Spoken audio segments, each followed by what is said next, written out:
the media inquiries and the media coverage of Detroit, the story is starting to shift. If you watch a lot of media coverage, like Marge Sorge from the Detroit News Hub, who's here today, her job is to connect with out-of-town media and help them find resources to cover Detroit. For a while there, from 2008, late 2008 through early 2009, the media was covering the obituary of Detroit, right? And now you're seeing through Time Inc.'s project and some other national media attention, they're looking at some of the interesting ideas, and they're starting to come into this market to see what's going on in Detroit. And Detroit is suddenly, the buzz is a little different. And so I credit U of M Dearborn for bringing this group together today to hear from people who actually are meeting each other for the first time, even though they're all engaged in related activities when it comes to urban agriculture. You know, it's kind of interesting, what goes around comes around. Detroit was built on ribbon farms. I mean, that was the beginning of the city. And I couldn't help but think about today's program when I was reading the news coverage yesterday of Henry Ford Hospital and Health System's announcement of $500 million investment in their immediate neighborhood. And one of the sidebars was the neighborhood residents were saying, well, what about us? What does this do for us? I think what we're talking about today is about us, you know, about the opportunities for the city. It's very intriguing to reimagine Detroit. So with that said, we're going to get started with our program. First, I'd like to welcome David Susko, who's the Director of Environmental Interpretive Center here at the U of M Dearborn campus. He's going to offer his opening remarks. David.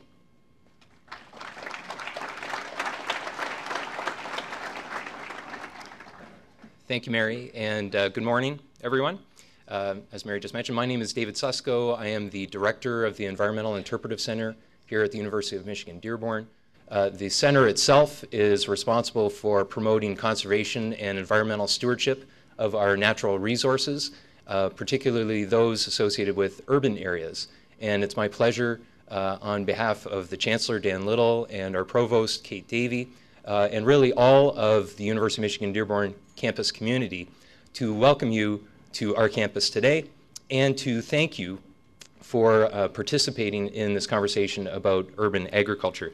Today's event is actually the second event on urban agriculture that we've hosted on our campus in the past couple of months.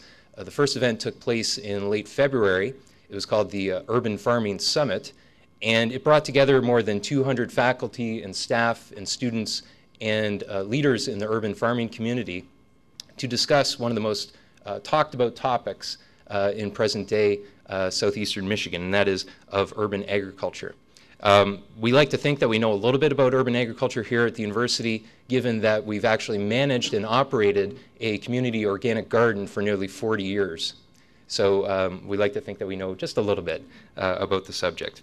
At the first meeting, what we were interested in doing was to open lines of communication between interested faculty members, people from the community, and students, including as well many nonprofit organizations, to see how we could help assist and collaborate in some of the ongoing urban farming initiatives taking place in our region. And I'd just like to mention some of the outcomes from that first meeting, and obviously we're hoping to have many more in the future, as well as some outcomes from today's meeting as well. U of M Dearborn students have volunteered or been recruited for a number of environmental internships in the metropolitan Detroit area, some of which have specifically focused on developing neighborhood community gardens. U of M Dearborn faculty from the School of Education and the Department of Natural Sciences have submitted a grant proposal to the Corporation for National Community Service that, if funded, would incorporate academic service learning into the science and social science K-8 curricula of several local elementary and middle schools using on-site schoolyard gardens to address issues of nutrition and food security. This grant would also seek to partner with civic-minded community partners such as the Master Gardeners Association on garden maintenance and development. U of M Dearborn is also exploring ways to expand its own 1-acre community organic garden in order to provide outdoor workshops and seminars for K-12 students on the best management practices associated with urban farming, such as information about how to get seeds, plant selection, composting, irrigation techniques, pest control strategies, etc. as well as providing some marketing and small business advice.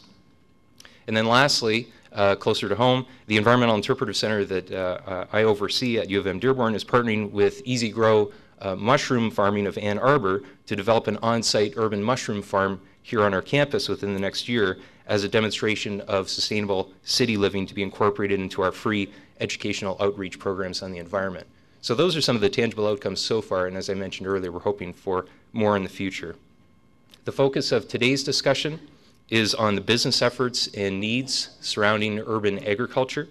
It's my hope that our distinguished panel of speakers will build on the topics that were discussed in February and build on the momentum of that meeting, and to present a different perspective on urban agriculture, and most importantly, inspire our campus leaders to reshape and contribute to this emerging business venture. Lastly, I'd just like to once again thank all of our panelists for spending their time and bringing their expertise with them today.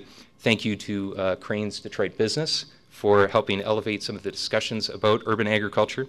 And thanks again to all of you for attending. Once again, thank you and welcome.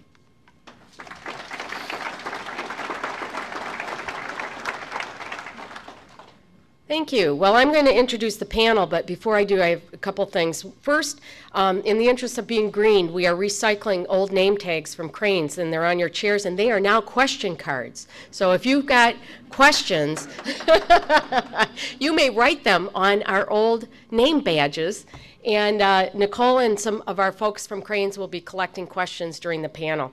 The other thing that I think might be helpful for the panel before we start is just to get a sense of who's in the room. How many people are from a for-profit company? Okay, thank you. How many people are from an educational institution, higher ed or K-12?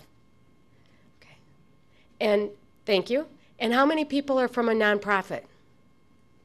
It's very interesting. There's a lot of for-profit people in the room, and there's a terrific mix. So just wanted to get that sense as we. Now, the format this morning is each panelist is going to speak for about 5 minutes, and then we're going to get into Q&A. And I will be the keeper of the time. So, and we're going to go in the order that they are seated on the at the dais here. Patty Cantrell, Senior Policy Specialist, Michigan Land Institute. Her bio is in your program, and I assume you can read it, so I'm not going to read it back to you. But she is working regionally and nationally to promote local food and farming as a new economy strategy. So in keeping with the business theme today, I think that's important. How hot this topic is, the announcement in Grand Rapids this week that the major business group, the large CEOs, the people who have funded so much improvement in that community have decided that local food is their next thing and they want to create a market. They see it as a new economy strategy. So Patty will be first. She'll be followed by Dan Carmody, president of Eastern Market. We already have a local market. We're a step ahead of a lot of places who are looking at, and what a great foundation Eastern Market is to whatever kind of food strategy we might create in this region. So Dan will be after Patty. Next is Al Fields, the group executive of planning for City of Detroit. Planning is critical in all of these issues in terms of how the city will use its vacant land, what kind of tax structure will be used, et cetera.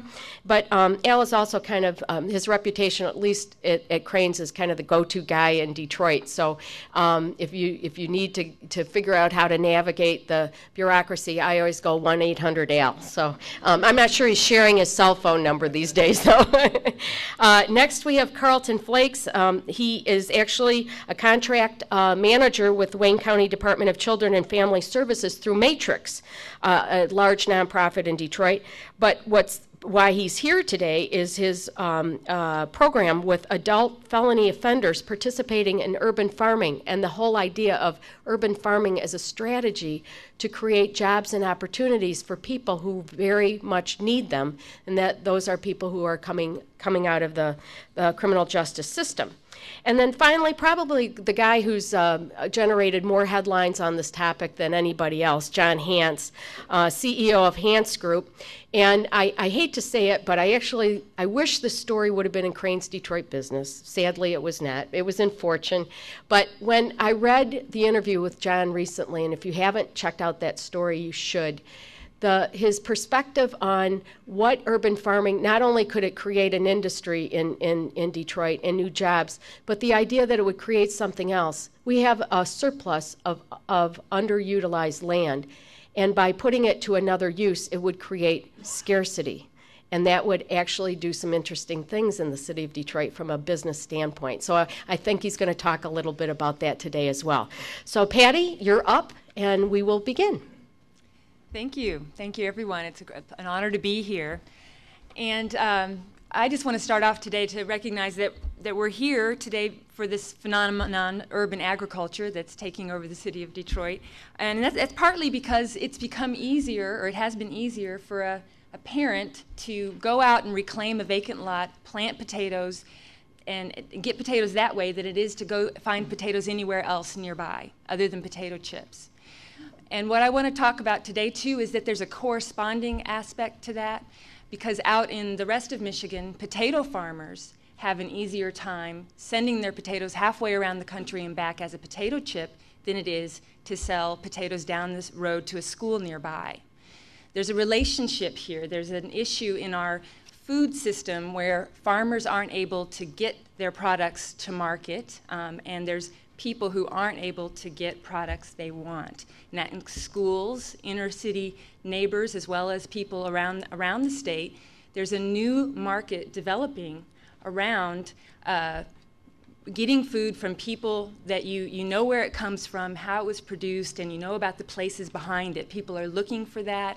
As you know, schools are increasing, and they're reaching for local foods, including Detroit. 9,000 farm-to-school programs in different schools in the state, in the country. So what happens when there's something broken in the market? Entrepreneurship and innovation just rushes in. There's a lot of experimentation going on in our food and agriculture system.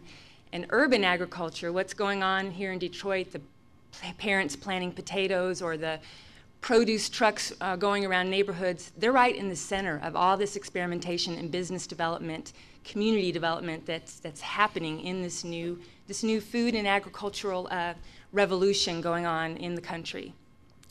So my message today is that, you know, these people in their planting potatoes or working to try to grow new grocery stores or providing good food to schools, whether they're farmers outside of the city or in the city, are like the people in Silicon Valley that were experimenting with software in their garages some years ago.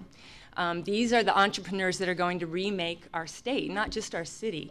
They may not create big Fortune 500 companies, but their innovation, the jobs and businesses that result, the thriving neighborhoods that result, and the creative culture that results is what will make a world-class place.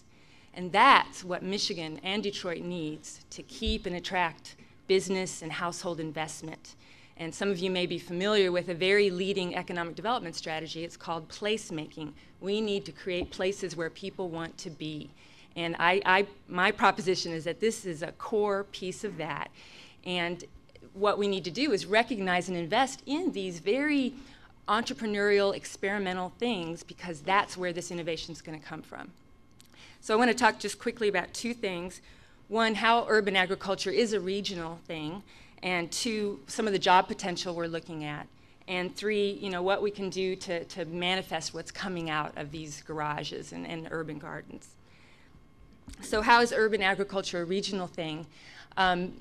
We have people in the city developing new businesses and new opportunities to get food that they want in their communities. We have schools looking for that. We also have farmers around Michigan that are finding new opportunity as hospitals, schools, and others are looking for their products.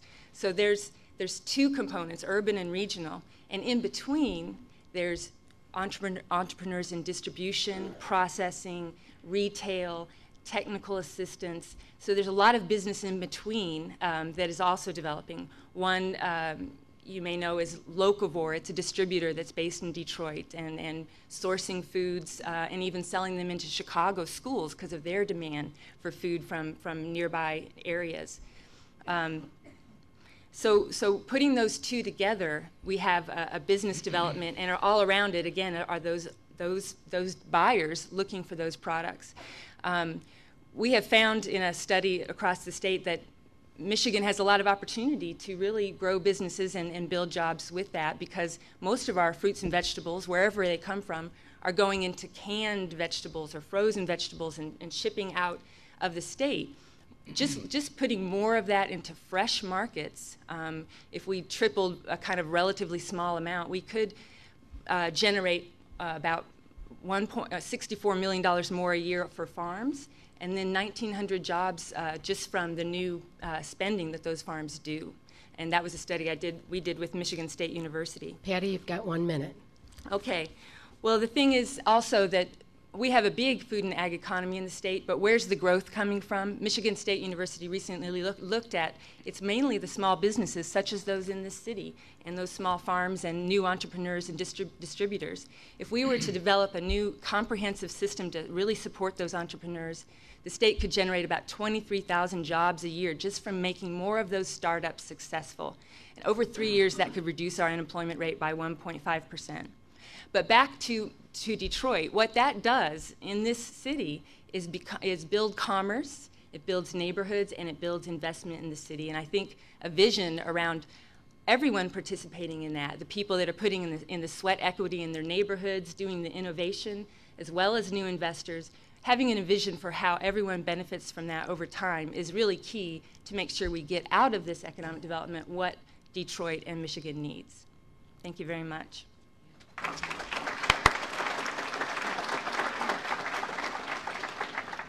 Echoing Patty, I'm kind of interested in urban agriculture, but I get downright rabid when I think about rebuilding local food systems at the metropolitan level. When I say metropolitan, there's an ex-urban, there's a suburban, and there's an urban piece to this. Eastern Market, our biggest suppliers come from exurbia, Macomb County, downriver. They are the ones that are seriously in the food and vegetable business right now. There are people in Oakland County that are just as desirous of urban agriculture as people in Wayne County. And certainly, we'll be discussing today the opportunities in Detroit and Wayne County. Metropolitan area, because that's kind of a food shed, that's kind of how we fed ourselves and still do in most places of the world. In Hong Kong, you can still get about 50% of your fruits and produce from its urban footprint and about 25% of its poultry. But over the last 50 years, as we've rushed to scale, and embrace larger food enterprise, we've lost our metropolitan food sheds. The only word in the business, and we're talking about the business sense of food today more than just urban agriculture, it's the only word that comes to mind is oligarchy. When you look at our food systems, it is controlled by oligarchs, period. Beef, 83.5% controlled by the top 4 companies. Milk, top 1 company, 70% of fluid milk in the United States, 1 company. In Michigan, that 1 company controls 90% of fluid milk sales. You wonder why the former dairy farmers are now growing vegetables at Eastern Market. I think you can understand why. Not here to criticize oligarchs. I'd be one if I could, and most of the farmers at Eastern Market would be if they could too. But somebody must be affecting our national food policy because it makes no freaking sense whatsoever. The USDA puts out a pie chart that says what we should eat, and then they spend billions, hundreds of billions of dollars about trying to incentivize what we should grow, and the two don't line up whatsoever. If we want people to eat fruits and vegetables, we should put more than 0.37% of our total food subsidies towards that end. I would argue, however, that our work is more important because I, for a left-leaning progressive, have no way we're going to pay for any of the stuff we've been financing in this country, and we better get food unsubsidized and better do it quick. So, how do we do that? The answer is that there's no drop-dead pro forma in the room. This is exactly the time for experimentation. Onward we should go. The food policies in this country are at root cause, not only on the production side. We know in Detroit, food stamps are a $450 million line item for our households just within the city of Detroit. We know that between 50 and 60% of them are spent in convenience stores where there's no selection of fresh food and produce. There have been great benefits from the oligarchs in big-scale food production. Our cost of food is historically low. It's about 10% of our budgets, and we've reduced to 1.5% the amount of people working in agriculture, which, having spent some time on a farm and not having a misty-eyed view of back to the land, I think that's a good thing. The other big 2 problems with our food system is, number 1, it takes 10 calories of energy to create 1 calorie of food, which isn't sustainable when we import 70% of our energy. See what happened in China when the Soviets cut them off in 1992. I hope it doesn't happen here. And number two, to increase yields and the size and the transportability of crops, we've taken the nutrients out of them. And we just got done with the most expensive discussion in the history of this country on healthcare, and perhaps preventive medicine might be informed by having more nutritious food. I don't know, rather than easy to transport food or food that grows in a box. So what are we doing about it, and what's the opportunity? The opportunity is in Detroit, we have three things that we can put together better than any other metropolitan area quicker to create a national model for rebuilding local food systems. Number one, we have great agricultural diversity already existent.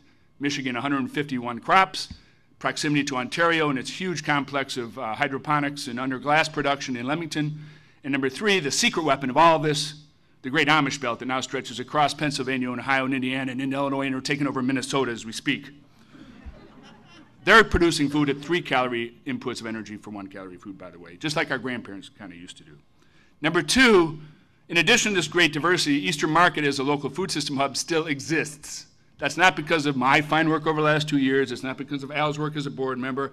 It's because our real estate industry failed and it didn't become lofts and bars and boutiques like they did in every other major city in North America. And it's still standing with 100-ish sort of small, struggling local processing and distribution firms that have survived this tidal wave of globalization. We also have this fabulous asset of a lot of vacant land and, equally important, a lot of underutilized people that need to somehow come together to create a local food system. We at Eastern Market are focused really on encouraging development of a much more enhanced retail regional destination for food.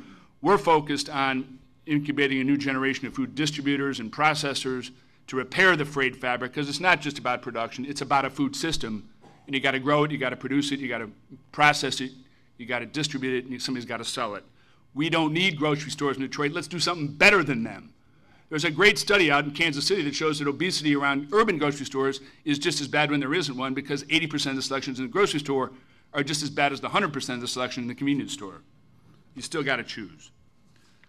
We're proud to work, we're not on the production side, we're proud to work with Greening of Detroit. Their 2.5-acre market garden is a really important project because the two most fascinating data I know are, number one, since 2003, 80 community gardens. This spring, estimated 1,300 community gardens in the city of Detroit. Woo-hoo! That's not, the growth rate's not impressive. The impressive part is an 80-ish% retention rate. From year to year, people are picking back up the rake and going back after it after they see how much work there is. That's notable. And this market garden at 2.5 acres, can you really sustain yourself on 2.5 acres? Well, we kind of think so. There's people who have kind of done a little bit. We need to prove that. But there's a lot of those 1,300 people who want to move from being hobby farmers into being... You have 1 minute. I can do it. I can do this. There's a lot of those 1,300 people that want to move from being hobby farmers to farming as a profession. But we got plenty of room. There's plenty of room for John Hance. There's plenty of room for the Share Project. There's plenty of room for Majora Carter. There's plenty of room for others. Sense of experimentation. This is definitely the time for approach of ready, shoot, aim. We can really create an experiment around local food systems second to none in this country.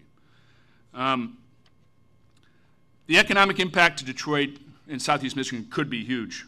Based on a model developed for the Twin Cities, Michael Schumann did some research. If we could shift 20% of our food buying habits locally, it would represent nearly 5,000 jobs. If this is just Detroit, 5,000 jobs, $20 million local tax revenue, $125 million in household income. If you shift it to the region, the 5-county region, the numbers are staggering. 36,000 jobs, $900 million in new household revenue income, and $155 million in local tax revenue. Now, building this bridge, but we can't walk away from industrial agriculture tomorrow. We have to build a bridge. And that's why all these experiments are so very, very important. Community food advocates and industrial food people, we need to kind of work together a little better. There is a great analogy for how this can happen, and it gets back to one of our basic necessities of life, and that's beer. In the 1980s, I grew tired of trying to sell Stroh's Light because Miller Lite and Bud Light were beating their brains in, and they did. They won. There was like Budweiser was no longer big enough, proving somehow that scale is important. But in the United States today, last year there are now more breweries than at any time since the Prohibition. 1,500 microbreweries are proving that there is a business model for small-scale beer production, which is just really another form of food. We didn't sit there and I analyzed it. I was in the business in the 1980s when that emerged, and I took a pass. I thought it was a fad. Local food is not a fad. Local food is a trend. Let's get ahead of the trend and let's be the innovator. Thank you, Nick. And I think the microbrewer comes with the tagline, another form of food. Well, thank you. That's a new advertising slogan. When Thank taken in moderation. When taken in moderation. Well, good morning. Thank you for letting me come here represent Mayor Bing and the city of Detroit. And I'm going to try and start off with a nice comment that the picture that you're looking at is the bass player Al, not the city worker Al. So you're surprised not to see a beret and sunglasses here. What I'd like to share with you is just the opportunities as we see it in the city of Detroit and some of the things that we are working on to integrate this into a whole citywide plan. You've read a lot about downsizing. You've read a lot about all these other opportunities that we're on the way of doing. And they are true. You know, we're in the process now of looking at the city of Detroit and getting it ready for the future. How do we align our resources? How do we align our land policies? How do we put those things in place that gets us ready when we return from this economic downturn and we get a better position to grow? Because that is what we really want to look at. And growth has many different definitions, and mine is just simply being ready to provide the neighborhoods and the citizens of Detroit a quality of life. That's really where we have to get to. Urban agriculture is one of those things that is important to this. You know, we see it as three main areas. One is for bringing fresh food to the citizens, an underserved population. One that we really have to start improving our quality of life through food. And having access to that at a local level is very important. We have many things that we have to think about in our neighborhood redesigns and how we put things in place is how do we get fresh food to the citizens, affordable and quality. That's one ultimate goal that we have that we see this agricultural approach to help us with. Another is really in the job creation. This is an opportunity. I'm a firm believer that agricultural entrepreneurs are an important part of our growth. It's something that we have to focus on and support within the city. We're doing that as we look at the rule changes and the government zoning changes that we have to enact. Right now, we don't have the things to help incent that agricultural entrepreneur to come into Detroit and do that. With that, I see another type of growth, which is the growth in population and the growth in the business climate. So that's where it fits in with that. And we also are looking at it as an economic development engine. This is one of those opportunities, as Dan pointed out, that we have to take advantage of. It's one that we have to look at carefully to do it correctly, because I'm a firm believer that it has to be sustainable. It has to last more than my lifetime. It has to last more than 3 generations for us to make this happen. We started off, and we actually have to continue that. So sustainability is an important part of all of our neighborhood designs. It's important to our economic growth designs as well. We look at this as one of those great opportunities, as has been pointed out by my experts on both sides, you'll see, that we have assets in the city of Detroit. We've started discussion with all the other governmental agents to make sure that we are working in concert, to make sure we support any land use that helps the citizens of Detroit. And agriculture and this effort is one that we're really important, it's really important to us. So we're looking at it from a high-end urban agricultural side. We look at it from the community farming side. I look at it from the individual citizen side, where they have opportunities for fresh food and jobs. So I've got the briefest comments, because I'm better at the question and answers. But we are looking at things to support this and try and put in place the government rules and regulations and get and remove those that are hindering us from that. So they do have our support within that. So thank you.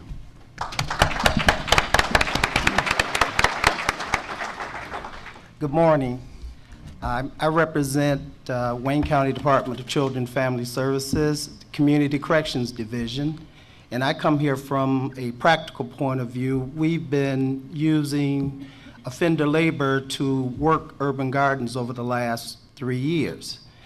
And it started with a collaboration with Urban Farms, Inc., whose executive director is Tanya Seville, who came to the Sheriff's Department and received a grant to help work a garden on Detroit's Lower West Side, Linwood and Gladstone. In order to work that garden, there was labor needed, and what better labor force to provide other than offenders who have not created serious offenses, but they're non-assaultive, non-violent offenses, who would volunteer to work that garden. From that experience, we worked a city block for a year producing food which was made available to the residents of that particular neighborhood at no cost. But in doing so, we experienced some challenges. The neighbors did not know when to harvest the food, didn't know when to, how to cultivate the food, and we had a shortage in terms of our volunteers. With that, we enlisted the support of Michigan State Extension to come out and provide some training. They provided a training program which was basically a trainer in basic agricultural management, which then assisted us to grow greater crops. We have 6 residential programs. From that experience, we thought, why not expand this throughout the city? So the following year, each residential facility, using their own volunteers, established a garden adjacent to their particular programs, where food was made available in those communities. And what we found was our greatest assets were the citizens in the community, which helped us monitor the gardens, in some cases helped us work the gardens, and protect them from thieves that would come in the night and take some of the plants. Over time, we had to show the community that the agriculture that was the produce that was being produced was theirs. They didn't have to come take it. It was free for whomever wanted it and how much they wanted. So the reason we're here is to try and expand on what we've already done and turn these work experience in the urban gardens into real life work experiences. We found that the clients, when they work in the gardens, they learn valuable employment skills, which then can be translated into real work skills. That's hard to come by these days. We've been working with Eastern Market to establish some training programs whereby we can use those vendors who have shown good progress and demonstrate that they would be good employers and use those skills that they've learned to go into other work places. So we're looking to partner with other agencies and community nonprofits to expand our efforts and to provide employment for our workforce, who is quite extensive and is very, very difficult in these times, as you all know, to become gainfully employed.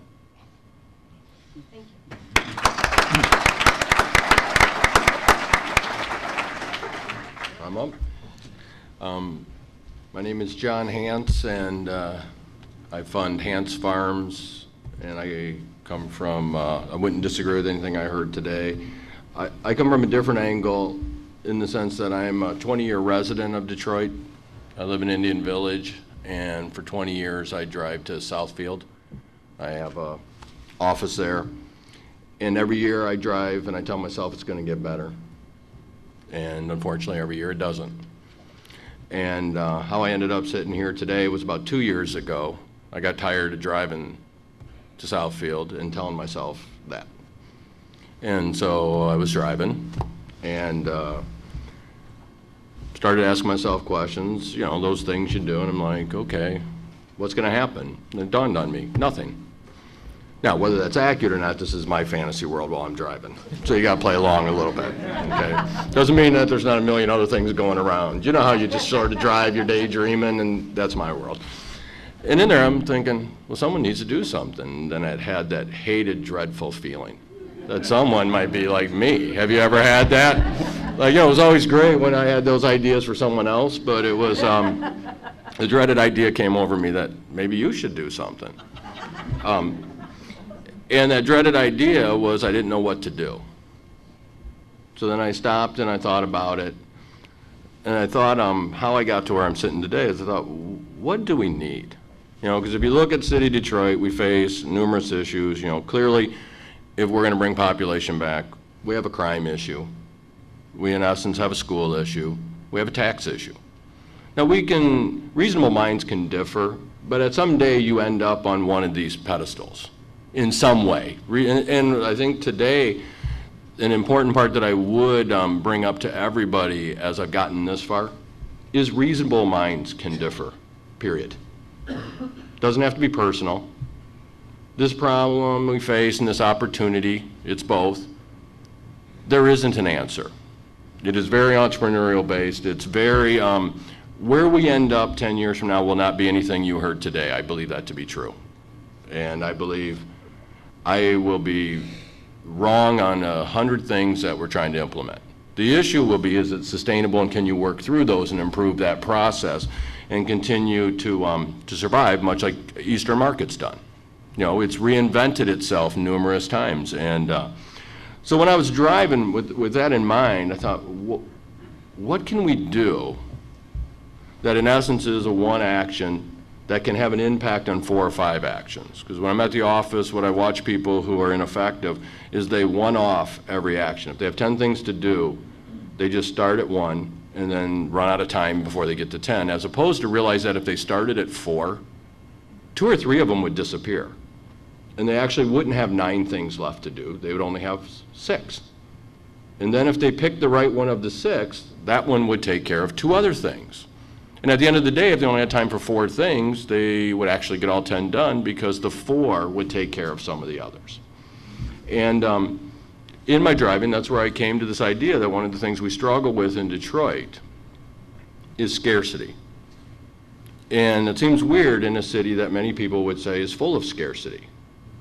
And the scarcity that I'm talking about is in the area of many places. Let's say if you take many places of suburbs and other cities, there is a difference between green space and vacant land.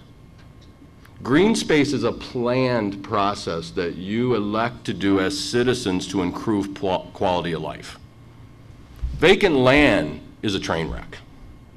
And what I mean by that, it destroys value, it destroys communities. When it doesn't have a purpose, it becomes things like dump sites, but the worst part of vacant land is it consumes the city's resources. And if you looked at, to me, an issue that many of us gloss over, it's $12,000 over a 5-year period for a vacant parcel that the city gets back. So now think about that. If we have 200,000 of them, and you wonder why we have a $300 million deficit, that in essence this thing we refer to as an asset, because today much of the debate will be what should you do with this 30,000, 40,000 acres, and we'll all debate about it as if someone's going to get rich, as if someone's going to get something unearned. If you take that over the 5 years, that's $3 billion. If you had an asset that was going to cost you $3 billion over 5 years, what would you do with it? You would pawn it off on somebody as quickly as you could. and then take those savings, which would be roughly 300 million. And this begins to be at the core of the ideas, because much of what I would share with you today as you leave here, the ideas are what we need to debate. And the ideas are where the excitement, because the ideas we believe to be true set us in a direction that then we begin to build around. Now imagine, in the sense, we cannot create value till we create scarcity. If I were in Chicago, saw a lot next door to me, and if it was up for sale, I would move to buy it because 3 other people might. In the city, if a lot becomes open, you wait, because next year it will become what? Cheaper. So when we look at that, we have to think about the things we talk about when we say value. And carrying costs matter. Now imagine if the city workers who are working hard are spending most of their time improving or doing maintenance in different ways, whether it be water, electric. So how much credit do they get for keeping up the city? Literally none, because there's a vacant lot. They don't get any. So I bring that up because that begins to start this whole process of how I ended up where I'm at today. What would then be a positive solution that people would want to live around? And that's where I ended up at the farm. That large-scale farming could begin to help take out of circulation in a positive way acres that we don't know what to do with. And I share that last thought as I finish up. You think about, we have over 30,000 acres. The scarcity we're debating about is we act like we have 5. You could do every idea I've heard of tomorrow. Every one. Times 10. Yeah, I mean, I would say times 10 is being polite. I ask you to think about that, because the things that were talked about by the other panelists are 100% accurate. This is a learning time. This is a gathering knowledge time. This is taking risk time. We are going to fail at some of the ideas we try. So what? But I believe the outcome of those failures will move us down the road to a better place. And we have to be strong enough to take the risk that we don't have to prove perfection. We're not in a perfect situation now. So why does this new idea have to become perfect to get play? So I'm done. Thank you.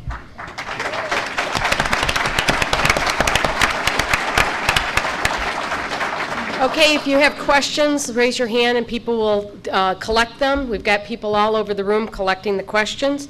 One of the questions that has first come up is urban agriculture is often associated with social entrepreneurship, but I'm not sure that that's how everybody defines it on the panel. If we could quickly go down the road, one or two sentences to define that you would define urban agriculture. Patty, you want to start? I think it starts a lot with social entrepreneurship because consumers in the city are trying to answer something that the market's not meeting for them, but there's a lot of private entrepreneurship that grows out of it because you are developing services, products. There's a lot that grows out of that. So it is not just social entrepreneurship. It's an entrepreneurship across the board, but it's meeting needs that aren't being met by the market right now. Dan? Echo, entrepreneurship, period, social, for-profit, nonprofit, doesn't matter. Okay. I think the entrepreneurship is in the risk that we're all talking about, that we do need people to take that risk to provide a product that's needed. Okay.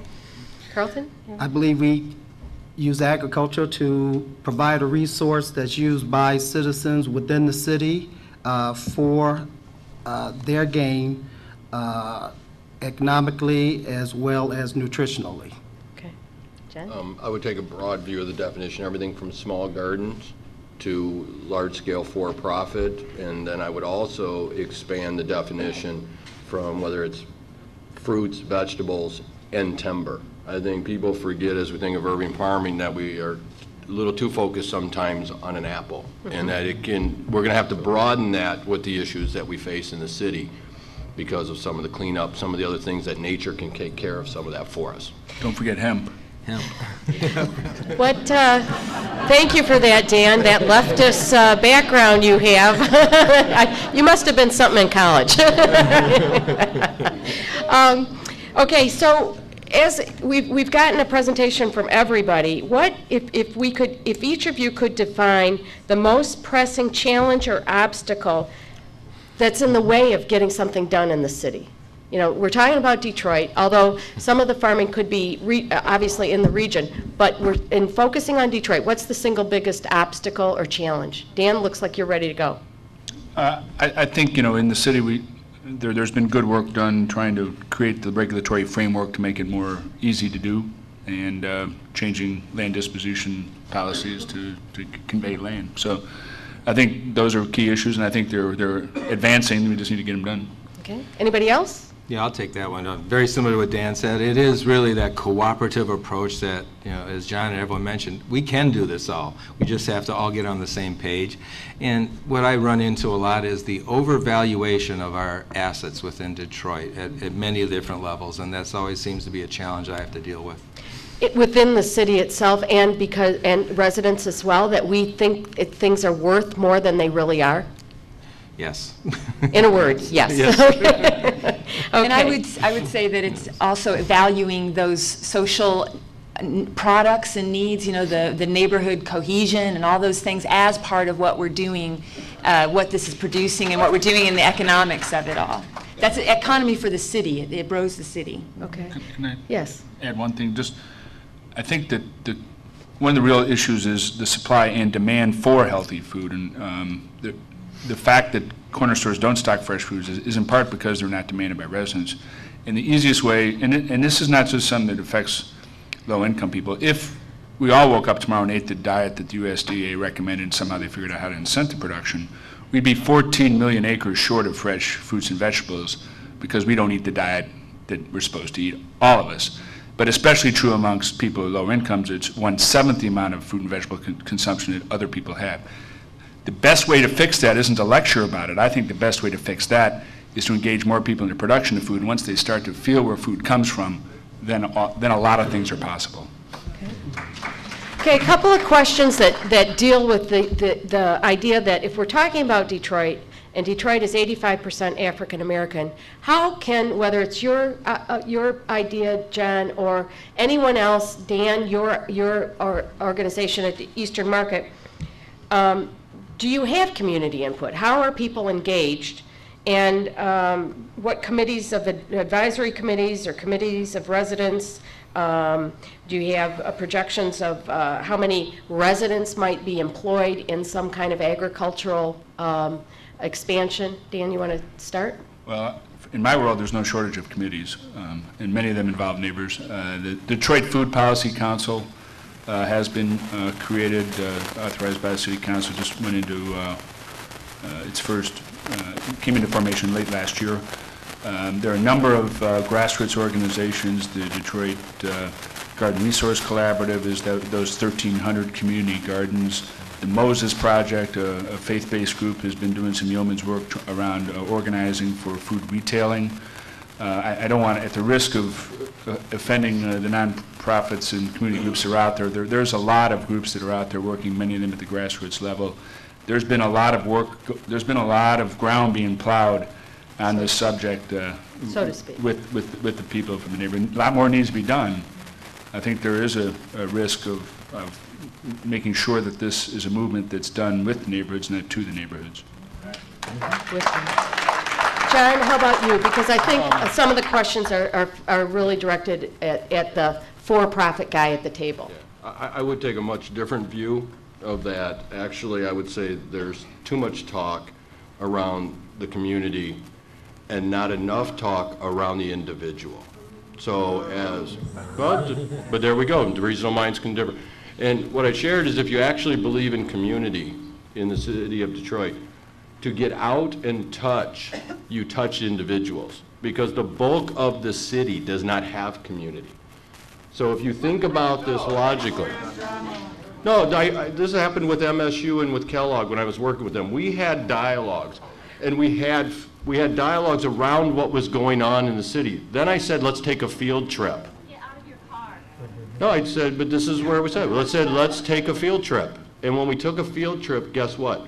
What we believed to be true was not true. Who was your tour guide? The beauty is that in here, if you think about it, ideas that we will struggle with. The Homestead Act did a fantastic job in America from roughly 1860 to roughly 1930.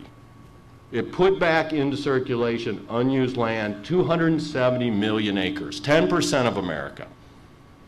You could do the same thing in the city of Detroit, that if you look at the stable areas, you look at the residents who have built roots into the city, they have claimed, though many times very difficultly, they have claimed the property on either side of them.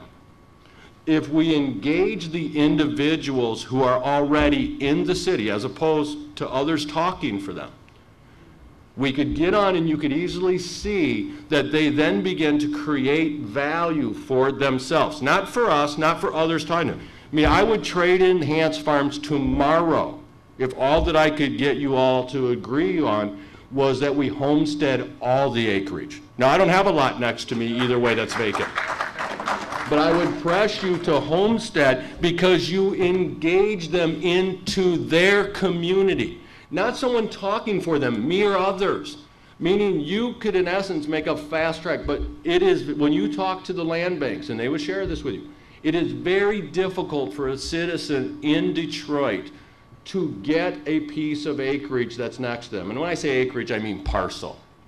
But we could go on that field trip, whoever wanted to drive, and whatever way you want to go.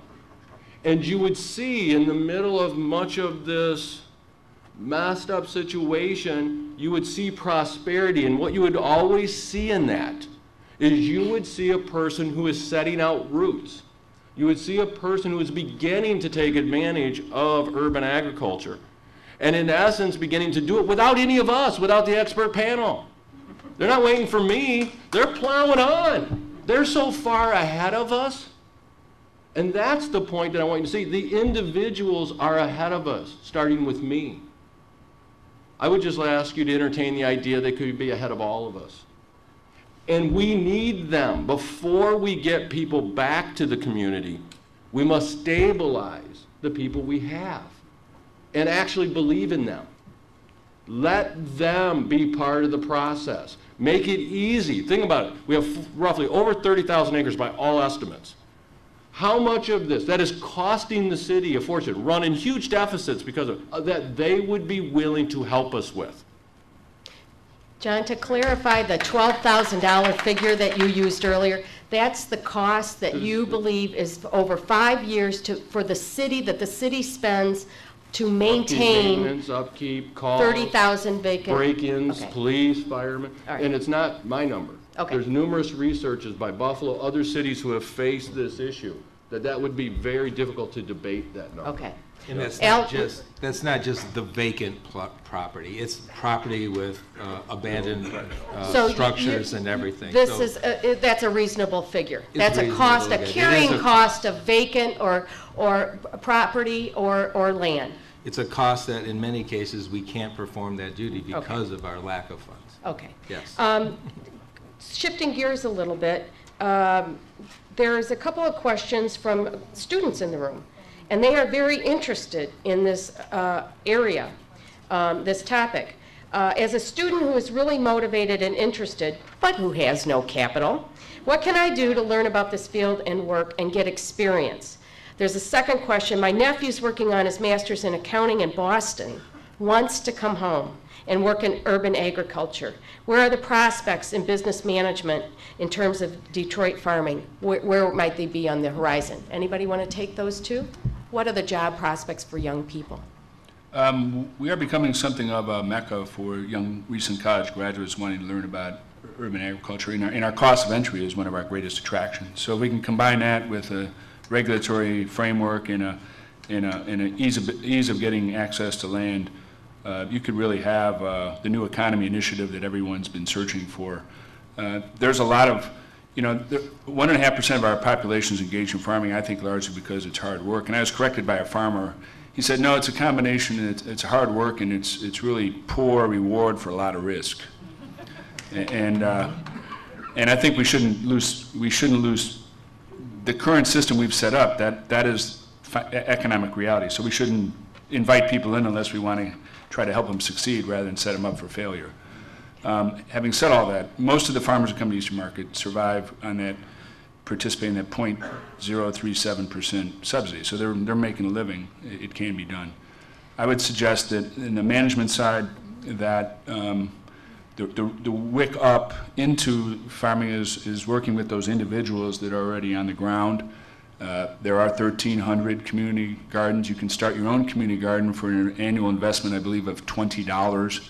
You can access the training, the tools, the seeds, the transplants, and you can basically rent land less than $1 a year, which is one of my, by the way, I have a confession to make to my board member Al. It's that last year, Eastern Market, as a staff, we decided to start our own community garden. In Detroit, I've learned that sometimes it's better to ask for forgiveness than get permission.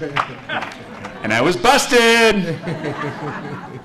Second day, phone call, how dare you take a city lot and try to maintain it? And, but I found out through this process that there is actually one other phone call you can make back and get a permit to legally tend to that garden, and it was a miraculously simple process. So why don't you just make one for, I don't know, 1,000 acres? Can you get a permit so you can get something going? Well, my big idea of the month is that we ought to, on the east side, which is among the most depopulated parts of Detroit, we ought to go to our federal delegation and have designated a national urban food systems research park. And we ought to throw the door open, and we ought to figure out how we invite the entrepreneurs in a more organized fashion maybe we have. In the meantime, we need to work with those in the room. The great projects are already trying to get started and get them started. Well, as you said, 30,000 acres, there should be room for everybody. Patty? I just wanted to echo that cities are serious about economic development, develop ways that makes it easy for entrepreneurs to find out what they need and get going and find the support other groups to work with, and that would be something to invest in, making it easy and helping people get onto land. Okay. Al, what do you think about that idea of a research park? Or are there other ways? You know, one of the things that we talk about at Cranes, and I think that we're not the only people talking about this, is Detroit needs a win. You know, we need something that this whole idea that we're talking about today is starting to get a buzz nationally. People are very interested in what's going internationally. Right. I mean, I got a call from a colleague who's a publisher in Vancouver, wants to come to Detroit, meet people engaged in this. This has a lot of buzz.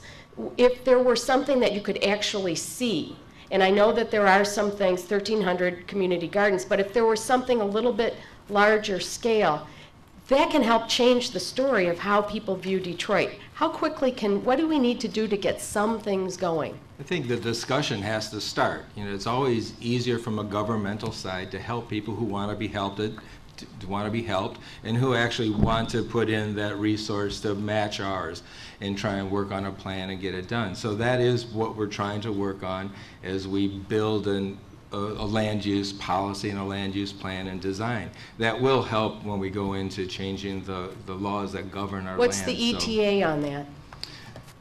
What we're looking at is this calendar year. This calendar year. So next spring planting season. Well, I'm trying to work faster than that for this. You know, my goal is to try and get this. Everyone's looking at how the fall is a key component. Right. So work with the groups that are already in discussions with the city to try and make that happen and trying to get that fast tracked.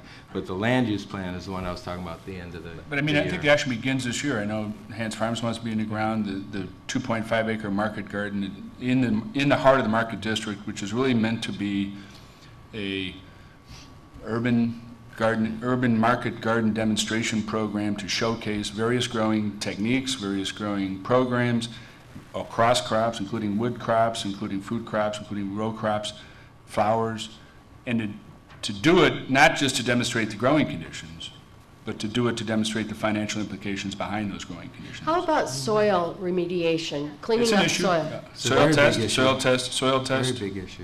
And are there experimentations on how better to clean the soil There are a lot of, I mean, first of all, remediation for agricultural purposes is generally easier than a lot of other things. You only need about 12 good inches. There's a lot of different ways to do that. There's actually ways you can use, i.e. sunflowers, to leach out of the soil heavy metals.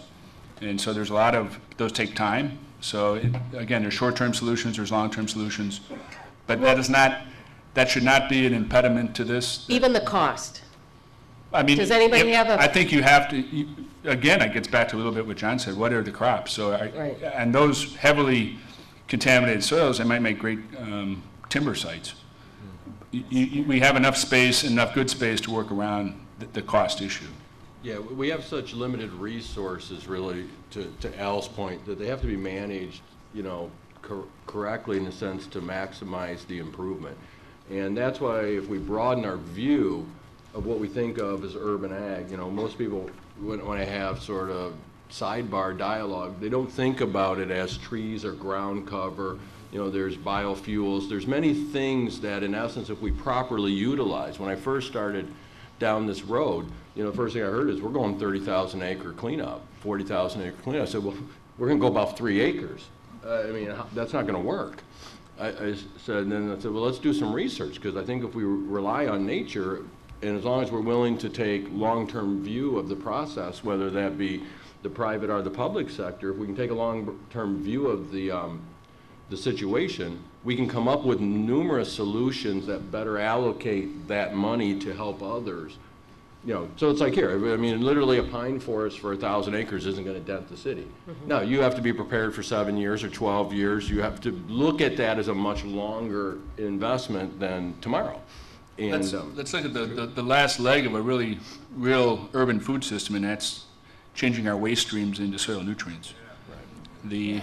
You know, we like to pilot at Eastern Market. 85% of the waste we generate could be composted. It's food waste, it's cardboard that can go right back into making better dirt. And we have no right burning something that the rest of the world treats as a resource. There's a question, I think I bet you this person works for a construction company, just a guess, or maybe an architectural firm. From a construction and infrastructure perspective, what type of facilities and civil infrastructure will be needed to be built to support urban agriculture in Detroit? I'll be happy to jump in. We've got a stumper. I think it's more of a deconstructive process than a constructive process. The fanciful notions of I mean, I think you can reclaim some current building shells real well for some hydroponic and technology-based food production systems. But again, when you've got 40,000 acres or 30,000 acres? 30 plus. 30,000 acres, it's hard to make an argument to go vertical when you got all that horizontal space to fill. So I think they're out there, but we got a lot of curbs and power poles and water lines and sewer lines. We got to figure out how you do urban agriculture in and around them. Who's leading the, okay, Al. Just one more. Well, one of the things that I can envision that is a good win and a good opportunity within an urban area is the reusing of existing abandoned structures, meaning large factory spaces. So if we take the technology of new growth technology, new ways to raise product, we can create a 12-month opportunity, not just a growing season opportunity in a northern climate like we are. So in a construction mode, that would be one thing I would encourage an entrepreneur to look at. How do you take an existing building and put it to agricultural use? And that would be one you can blend more. Go ahead. I'm sorry. Go ahead. There's also reuse of buildings for processing and a lot of those services that are needed. So, you know, we have buildings like that that aren't being used, but they will be in demand the more there is a market and production and going on. John? Yeah, I would share to Al's point that I think indoor systems are very important, and they're very important around this jobs heading.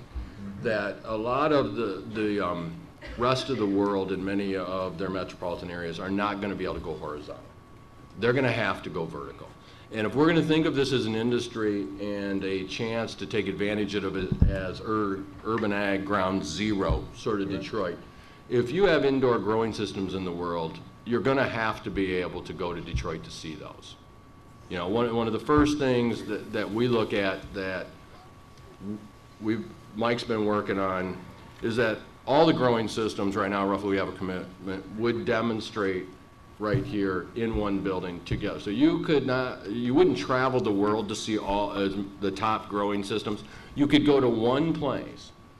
And this is where I see the opportunity for us is so big to create jobs in all different avenues, whether it be engineering jobs to master gardeners. That the horizontal cannot, it's an and word with the vertical. That a lot of what the rest of the world will need will not be answered by, hey, we had 30,000 acres, what do you guys have? They're going to say we have an abandoned building. And if you can help us with that abandoned building and show us how to better grow locally, we're interested in that. And I think there's a huge opportunity that we're underestimating market forces wide, outside of Detroit, that we can take initial steps to really lock down a position in that world market around. I don't disagree with that approach. I would just suggest, though, that those other more successful urban, that's why it's metropolitan, it's not urban. So you still have, within metropolitan areas, a lot of vacant land that those vertical farming systems will be competing with. And again, bring the experiments on, don't get me wrong, but just because we are exceptional that we have 30,000 acres in the city isn't exceptional when you look at especially North American cities, which have a lot of vacant space within the metropolitan footprint.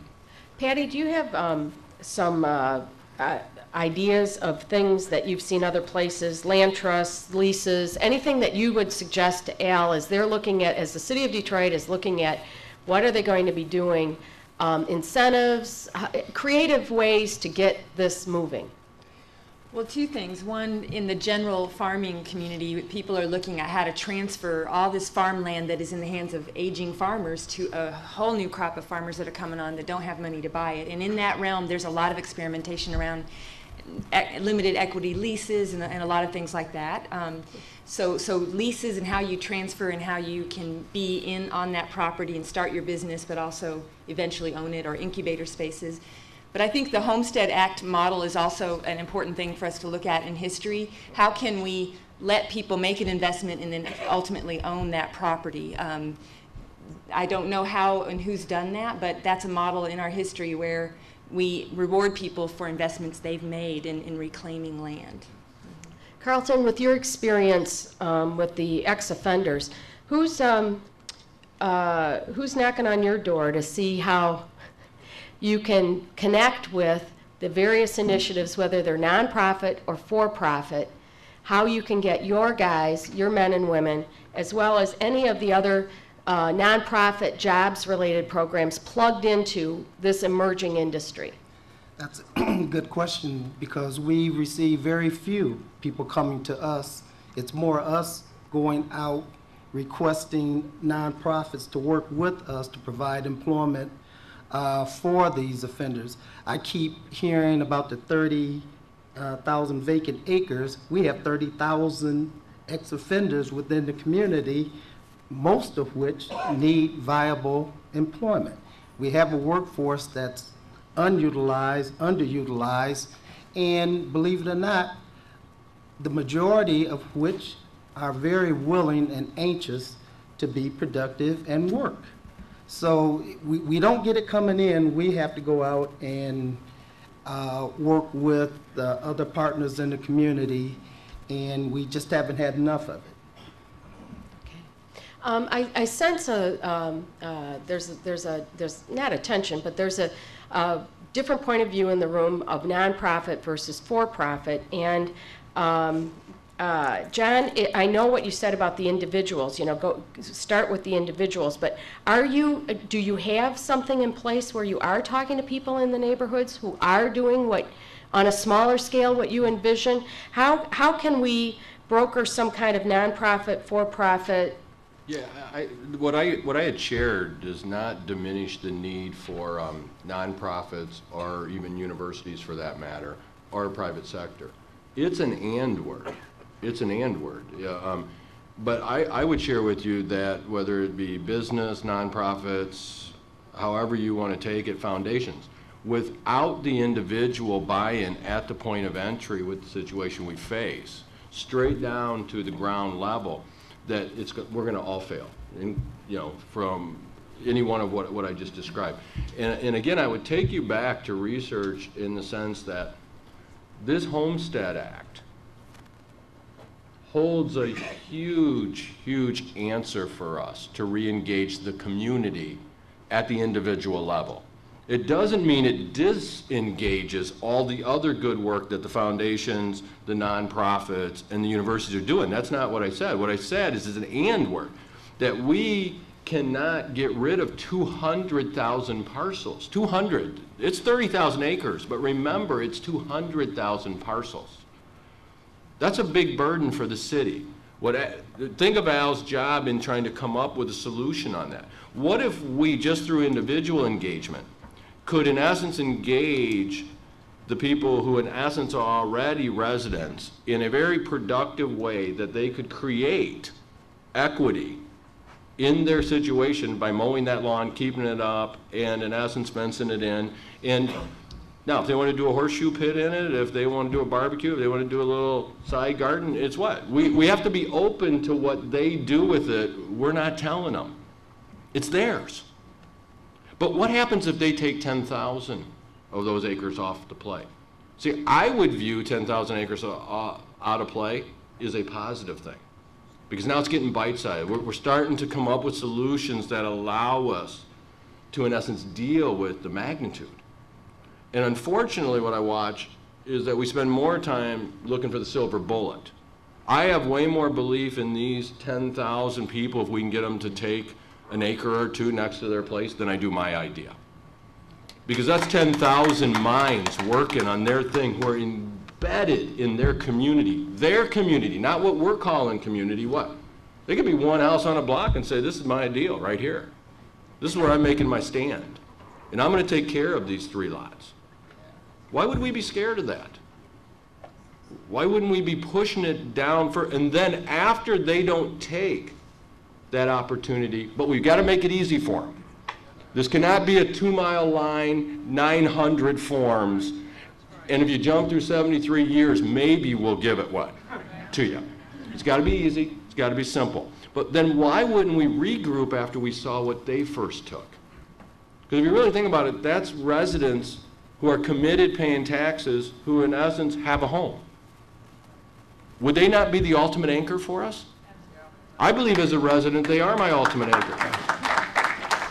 Patty, it looks like you wanted to add to that. Nonprofit versus profit, it can't be either or, and in this new food and ag economy that's developing, new things are developing, and nonprofits are a big part of that. Supply chains, for example, where we have in the current system that Dan described where there's so much consolidation, big, long, global supply chain, but right now we're trying to build local and regional links, and so the nonprofit role has been real important, and so it's a lot of people coming up with new forms, and so I think organizations could also join in that Homestead Act, and so it's a combination of a lot of different forms developing new business models.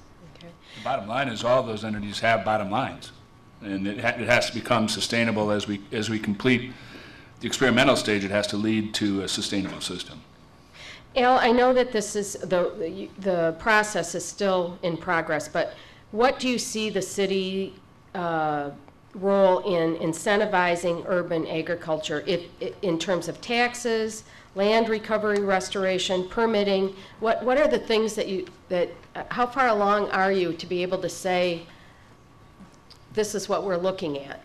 Well, one of the first things that we're working on, and I know our city commission is working on that, the planning commission is trying to set the rules and the zoning guides that we need first. That's going to be top of the list of what we have to do, and I know they're working real hard on that, and with community and our other inputs is to make this the best thing. That's the first step. The other one really is getting a handle on land ownership. That's why we did start the Detroit Land Bank, and we're trying to integrate that into this mix. We have also the Wayne County Land Bank that we're working with, as well as the State Land Bank. So as you can see, there's 3 different entities that we all are trying to, well, I'm trying to work in concert with to try and make sure that we can work with those entrepreneurs, both profit and nonprofit, to try and make this a reality. It's getting through the process. Everyone always harps about the Detroit city process, and sometimes it is onerous, but in most cases, as Dan supported, it really isn't. We don't have a big process. You just have to know how to get through it. And I can chat with you online to actually prove that point, because there are some things that actually do happen easy. And again, taking over and using a vacant parcel that is city-owned is one of those easy processes. The ownership, now that's a separate thing, but using it is a pretty easy process. So those things that we are working on to try and get that and get it coordinated. All right, we've got a few minutes left, about 15 minutes left, and I want to get through as many of the questions from the audience as possible. Here's a very specific question. I've got a downtown riverfront building. I would like to build a greenhouse on the roof. How would I go about, well, the question is how would I go about finding funding, but I'm assuming that that's also a few permit things that would be required as well. I can answer the permit part. The funding part is a personal choice. We can help. We have other grant opportunities. We just have to look at the plan and see if it fits within a grant opportunity. But from the permitting process, that's simply through the building and safety engineering group, where you actually just get a building permit and then they approve your plan and you make it happen. Depending on what they want to grow, the load of soil can be very heavy. So you start with a good structural analysis. If getting back to this technical part about the soil remediation and the soil testing, if there is significant contamination, would there be an opportunity to collect from the one-time owner?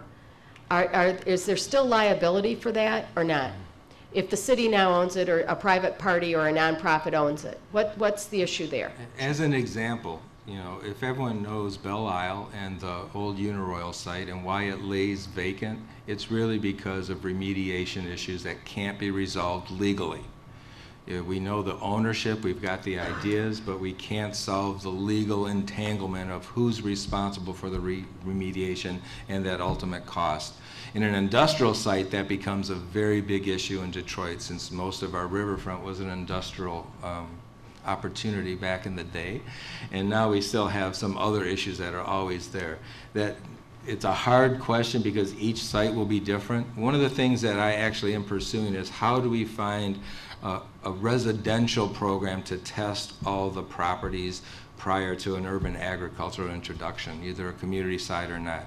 I'm looking at some of the grant opportunities to see if maybe as a city we can just do that testing. I thought that service was available via... Limited. Yeah. It's limited in funding, though. Okay. Carlton, this question I'd like to see what you think about this. How do you incorporate urban agriculture into communities that live off fast food? Placing these urban farms in Detroit, how will it change the diet of communities? But I'm thinking about the folks that you have working in farming. What kind of changes, if any, do you see in the ex-offenders who have had the experience of working in growing food? Well, the availability of the fresh produce as opposed to what they've traditionally eaten is a gigantic plus, you know, for this group. Most people, not most, but oftentimes they're accustomed to the fast foods and the McDonald's, the Kentucky Frieds. When you have the opportunity to eat fresh corn, have an apple as a snack as opposed to a candy bar. We've seen where most of them are appreciative, and one of the things we try to stress when they're working the gardening is take the lessons learned home to your parents or wherever it is that you're residing and start your own garden. And in doing so, you can help supply mom, grandma, or whomever with their fresh produce. Dan? I would just like to add, I think the real important role that schools can play in all that, and I know Betty Wiggins is here, the Detroit Public Schools are really trying to change what they put in kids' breakfast and lunch and snack programs. We should be embarrassed as a society of how our school kids eat. Certainly, it's the rule, not the exception. And there is important lobbying effort that's beginning. The reauthorization of the Child Nutrition Act is on the horizon. President, actually, the initial bill called for $450 billion more for, you got to have some more food. You got to have some more money to buy better food. You just can't buy.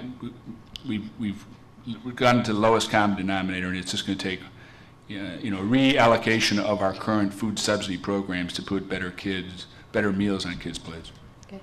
And that takes that message back home, like Carlton was saying. Give them good food, and all of a sudden, the lesson McDonald's taught us about, Happy Meals. Well, and now the new standards for putting the nutritional information for all chains and that sort of thing, that'll be kind of interesting too. Maybe we can get that guy, who's the chef doing the community, yeah. Patty, did you have something you wanted to add? On the school food piece, more food for food is really important, but we've found consistently when those schools are cooking more from scratch or using fresh foods, local foods, kids are eating more and participating in breakfast, which is a great outcome. But also the school is selling more lunches. More kids are eating, teachers are eating, so they end up having more income to work with as well. We do a food program with Gleaners, a monthly food box program with Gleaners in Greening of Detroit. One of our favorite, and it'll be featured in a newsletter, might make a great Crane story, I don't know, you can judge that. But one of the school teachers... Oh, sure, tell the world first. No. One of the school teachers in a nearby charter school gets a food box for her own personal use, but the kids have insisted that each month they have to go through the box and describe what... Cool. Some of these kids have never, they wouldn't know a broccoli from a cauliflower. And probably their parents the same way. John, there are a couple of questions. I know this comes as a big surprise, specifically about your specific plans. I'm going to combine two of these. The critics have suggested that Hance Farms project is something of a land grab, nothing more than a land grab, and you have said that that is not what it's about. Your website mentions green jobs, alleviating the food desert problem in Detroit, and generally cleaning up the city. Are you willing to commit to putting all the land that you own into a community land trust? That's one question. So and why don't we handle that one, since there was like 6 in there? Well, there were a few, and I'm trying to combine them. So you want to address that one first? Yeah, one is, it is definitely a land grab. You can't farm without land. So it's not an intellect, so I can't really, it's one of these, do you beat your wife still? And it's like, well, I never did, but it's sort of, you can't farm without land, so I really can't ever, it's sort of one of those great tricky questions in the sense that. You don't need to own the land to farm it. Well, that's what makes it different, and that's where reasonable minds differ. In the essence of the investment and my belief on how well the program will work, and we can differ, I believe that I can make it work at a much faster pace and at a much quicker pace when I spend $1 that I want to know what I'm getting for my dollar. And we can differ on that. Some people would say that the government could spend your money better than you can spend it. Some people would say this other group. I don't believe that.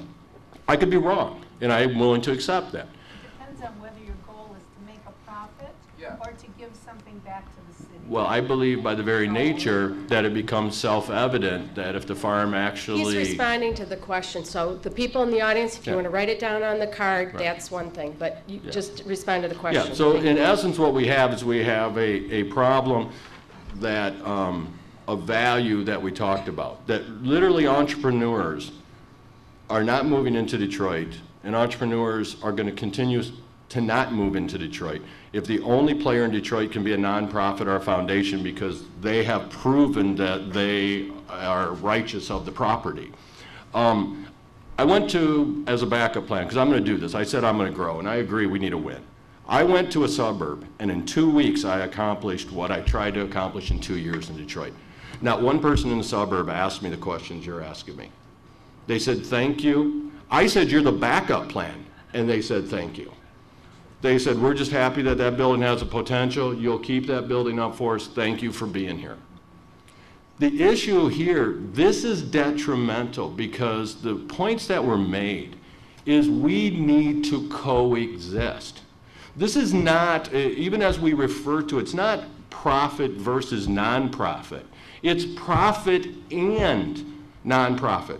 The city needs tax dollars. The city needs jobs. The city needs us to come together on issues that we've pretty much achieved that private businesses said, I'm not going to invest in Detroit.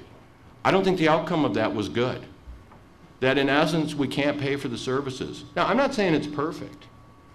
And in here, if we want capital investment, just like the question, what should I do on my riverfront property? The real question was, how do I enter the capital markets? Well, really what you've told the capital markets is don't come here. And you know what? They didn't cry about it. They just moved on. And they just said, I'll go over there. And actually, if I go over there, I'll be treated better.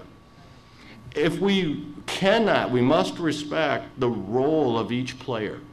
Though each player does not perfect the outcome. They work in concert like a community and provide a different service for each part. Capital is a major part of our problem. And capital gets tired of being insulted the same as nonprofits get tired of being insulted. There's a time that sooner or later you pack up and say, you know, I could just go do something else. And if we look, all the middle class in Detroit, on a whole, regardless of race, has said what? I'm going to pack up and I get treated better somewhere else. They're not stupid. Though we can call them like not committed. Come on, they're the same as we are. It gets tiring after a while. And this is the same as here. What am I committed to doing at the end? I think I've earned my right. I've lived in this city for 20 years and I've paid my taxes and I haven't ran. So if anyone wants to talk about commitment, come live next to me and get in the battle. Okay, start paying your taxes down there and get in the game. Otherwise, join the battle in whatever way you can. But I think in there, you know, these are the decisive things that stop us from advancing. Let's beat up on somebody else. I think this was a great question. If this movement is taking off in Metro Detroit, and I think someone gave some statistics earlier about how much food is grown and produced by large companies that also receive subsidies. How do you think industrial agriculture will respond to this movement, whether it's in Michigan, Southeast Michigan, or nationally? Will they try to thwart the effort of local foods, and what's your response? Anybody? Well, after 30 years, those microbreweries were up to a whopping 4.9% of the market. So I think we got a few years before they're really going to. But I must say that Budweiser is now trying to emulate all those microbreweries by sneaking out products that look like they're craft made. Beer enthusiasts can tell in less than a nanosecond that it's made by Anheuser-Busch. I think it's the same is true of food. I think that we are so far under the radar to them that it gets played out in Congress when we talk about the reauthorization of the Farm Bill, and that's where it's not just local food. It's got to be health care. It's got to be everybody aligned against some powerful interest people. Patty?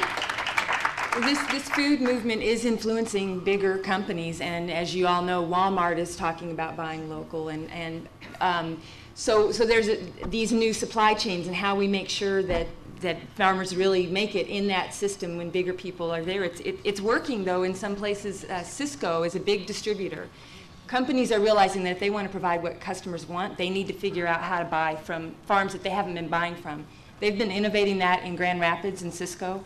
In 2 years, they've found even when the business was down generally, their ability to offer local foods to universities and others has increased their business. So it's been strengthening their business.